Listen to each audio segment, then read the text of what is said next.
We will now transition to the Entrepreneur Spotlight segment of the program. If you're just tuning in, welcome to Entrepreneurship 101, Starting a Business in Fairfax County, Entrepreneur Spotlight. It is my pleasure to introduce our guest speaker. He grew up in Tulsa, Oklahoma, received his BS in Communications from the University of Denver, enlisted in the Marine Corps, where he attained the rank of lieutenant. He earned his MS degree in Communications from Northwestern University, where he later taught and served as an assistant dean. His first full-time entrepreneurial endeavor, Network Solutions, was a tremendous success in that he and his business partners commercialized the TCP IP protocol and went on to become the managers of the Domain Name System, or DNS, registry, granting the .com registrations. Mr. McHenry has since founded several other companies, including his current venture, Cycurion, which he co-founded with his partners, Kurt McHenry, his son, and Alvin McCoy, and currently serves as chairman and CEO.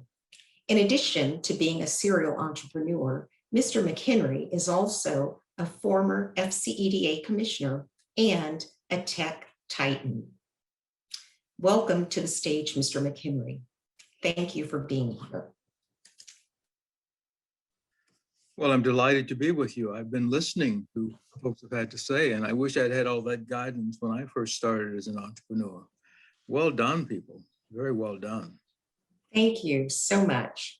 So, Mr. McHenry, we have several viewers on today that are in all phases of the business life cycle, and you've done it not just once, but several times in starting a business. So, as a serial entrepreneur, how has the business landscape changed since you first started your business or the first company?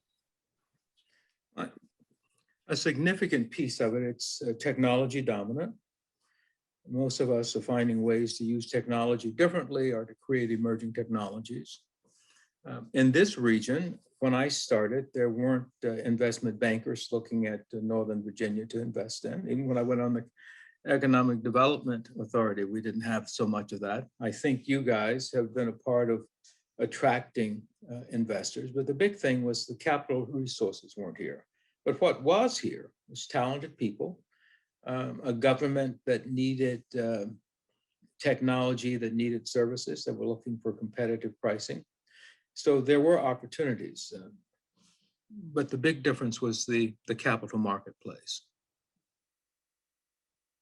And so how did you raise funding then for your company? And do you feel it was more difficult when you first started out, or is it more difficult given today's environment? Oh, it was more difficult when we started out. Okay. You say, we second mortgaged our homes. Some of us sold our homes for capital to grow the business. But if you believe in the idea and the plan begins to take root, then you make sacrifices. And so that's what we did. Okay. Mm-hmm. So what lessons then do you think are most important for a new entrepreneur to learn, and why? That's a broad question. I think a lot of the things that Cindy talked about, some of what's going on here with some of the training facilities. I think the big thing for an entrepreneur to deal with is, am I entrepreneur stuff? Am I willing to take risk? Do I have a fallback plan if my risk-taking fails? Am I in a network of relationships that are supportive of being an entrepreneur? Or in some cases, I hate to say this, relationships sabotage entrepreneurship. So I think that's the first thing. You've got to wrestle with yourself and what you're made of and what you really want. If you want to be an entrepreneur, quotes, just for making the money, I'd say that's the wrong model. I think sure, you want to be able to be successful financially, but it's an expression of self. Most entrepreneurs have a burning desire to create to be a part of building something bigger than or different than what they've experienced to date. Look, I grew up in an entrepreneurial family. The truth is, my grandfather, my father, my uncles, my granduncles all had small businesses. But they had those small businesses not to grow them large, not seeing a huge, but it was freedom. It was a freedom from the control of others. The only control factors they dealt with was the client that they were providing a service to or providing a solution to. That's one aspect of the business. And that's what I kind of call the closed loop part of the business. There's another aspect that's much more open. And that is when you're in the business, but it's not just for that personal economic satisfaction, but you are driven by an idea, you're driven to build something, or you have a vision that's just beyond yourself. And that's a larger play. And so people go through all of those are valid. It's just, you need to understand who you are because it will control your risk. I remember having a dear friend who was more of a closed loop player, and he tried to jump into the open. And he just burned through lots of cash because the model was so different, and he didn't create the strategy to be in the more open, aggressive space for growth. So you really need to kind of measure yourself and where you stand with that. And just to piggyback on the information that you shared about your friend and not having that strategy, is it in starting a business or even running an existing business to have a business plan to continuously update it? Well, it's critical to start with a strong idea and a plan. And yet, you make a good point. You have to update. You have to be in the moment.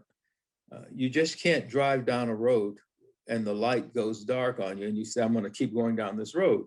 You've got to have a way to keep your vision looking at options. I mean, I spend lots of time, even at this stage of my life, studying, reading, reviewing, trying to understand market trends, trying to understand who's creating what, who should I be looking for to partner with, what's the competition doing in the marketplace. So I think really being an entrepreneur is a life of study, a life of innovating yourself, trying to re-envision where you want to be and how you want to be there. And that's part of the planning process. I would also add,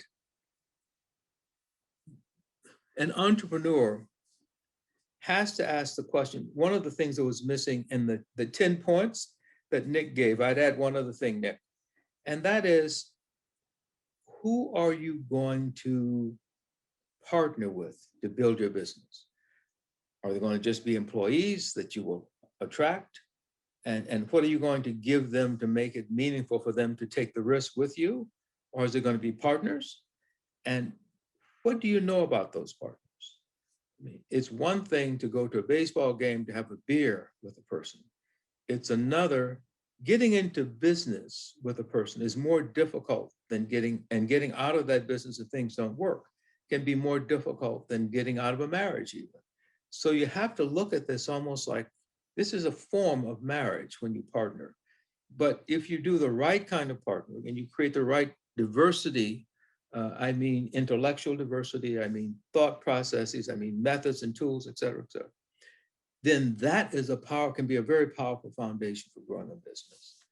Lots of entrepreneurs, everyone talks about the entrepreneur.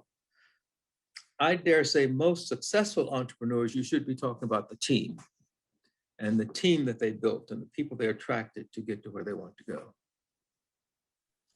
Interesting. So for viewers, for family-owned businesses, what has it been like working with your son, Kurt, and what are some of the best practices for hiring and working with family members? Well, I've had many sides. I've had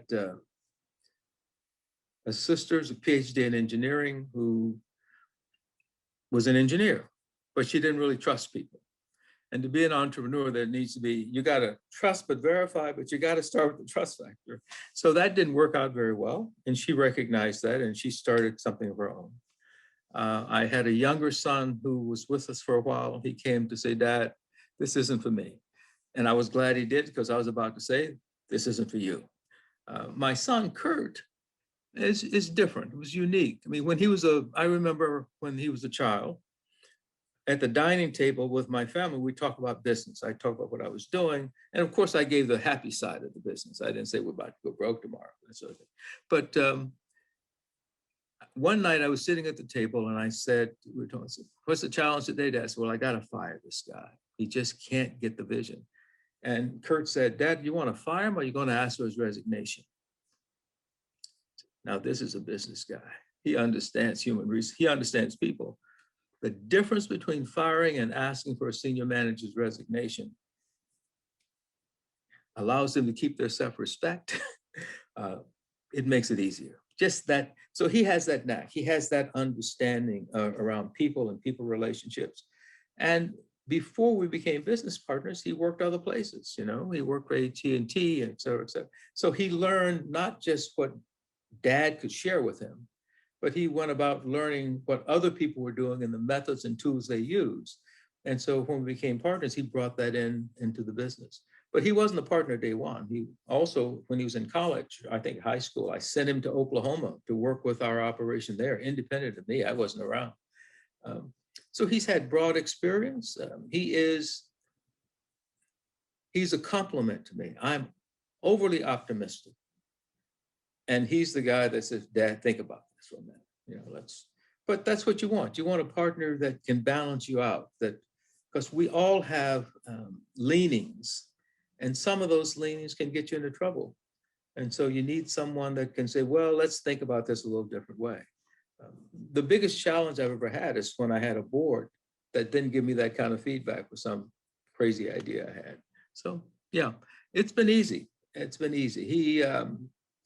We have ultimate trust, so he can tell me things other people might not tell me, and that's always good. You know, if I cut somebody off too many times in a meeting, he's the guy that will say, Dad, you know, you cut him off a few too many times. You need to let him finish his idea. Or more importantly, he'll say, may I finish my idea? So that's all worked out well for us. Okay. So it looks like I am getting the signal to wrap up this interview. But in the few minutes that we have remaining, if you wouldn't mind just sharing information about your entrepreneurial journey and just leaving our audience with some just tips for success. Tips for success. Well, look, I have been an entrepreneur since I was a kid, and, you know, paper route and all that jazz. But I think focus is a key to. Be careful, don't get caught up trying to do too many things until you get a solid foundation. I think that's critical. In Cycurion, for example, we're a cybersecurity company, providing technology solutions, et cetera, et cetera. We often, in fact, earlier today, we came back and we're reviewing our plan, we're reviewing our strategy. We're looking at doing acquisitions, so we're looking at emerging technology, how that fits. And indeed, we're trying to see the quilt that we're trying to build of solutions that defines who we are, and who we are is a function of what our customers need in large measure. You know, so I think you got to understand your customers, really critical, understand what their needs are. If you're just starting out, be honest, you know, meet with folks, get to know the customer, tell them your story, but tell the story. You can't be everything. I often have seen people put out 10 factors or 5 or 8 factors of things they can do for a company. Well, you can't do all of those well when you're just starting out. Give me the 1 or 2 things you can do really well that differentiates you from folk. I think that's an important consideration. Okay. And I certainly do want to thank you for your time today. It has been an amazing just opportunity to listen to your journey and to hear best practices and sage advice for viewers on how best to start a business, to run a business, and some of the things that they really need to be thinking about. We certainly do appreciate your time, Mr. McHenry. I'd add a 30-second piece. Once you get your foundation, don't simply focus on the US. I mean, we've done business on 4 continents, found successes. But the same rules apply on all of those continents that apply here, the other things I've said so far. So thank you for having me. It's been a pleasure. And Thank you. thriving entrepreneurs, the opportunity to really thrive.